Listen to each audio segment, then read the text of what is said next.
చేశాడు, నిన్ను విడువను ఎడబాయనని వాగ్దానం చేశాడు. నీ కష్టాల్లో, నీ బాధల్లో, నీ కన్నీటిలో, నీ వేదనలో, నీ అవమానాలలో, నీ కృంగుదలలో, పాడైపోయిన చెడిపోయిన నీ స్థితిలో ఆయన చూసి ఒక సమరయుని వలె he will come straight to you, he will bind your wounds. నీ గాయాలు కడతాడు. నీకైన గాయాలు ఒకవేళ నీ శరీరానికి అయిండొచ్చు, నీ మనసుకు అయిండొచ్చు.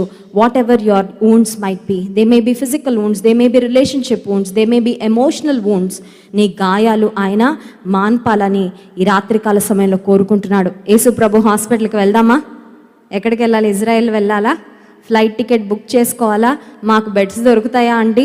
ఎన్ని రోజులు అడ్మిట్ అవ్వాలండి? మా భర్తని మా పిల్లల్ని వదిలిపెట్టి ఎన్ని రోజులు ఉండాలండి? ఏమీ అక్కర్లేదండి. ఒక చిన్న ప్రార్థన చేస్తే చాలు, గుండె చెదరిన నీ గుండెను ఆయన వచ్చి బాగు చేస్తాడు.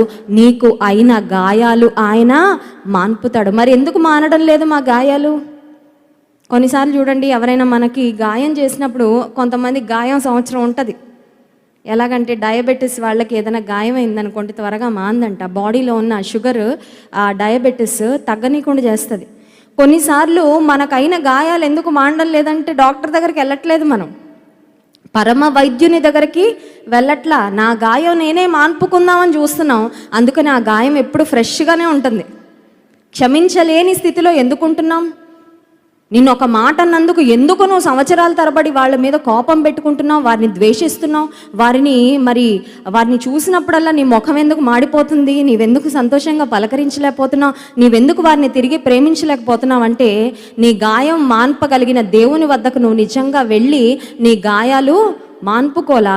అందుకే నీ గాయాలన్నీ అలాగే ఫ్రెష్గా ఉన్నాయి. ఈ రాత్రికాల సమయంలో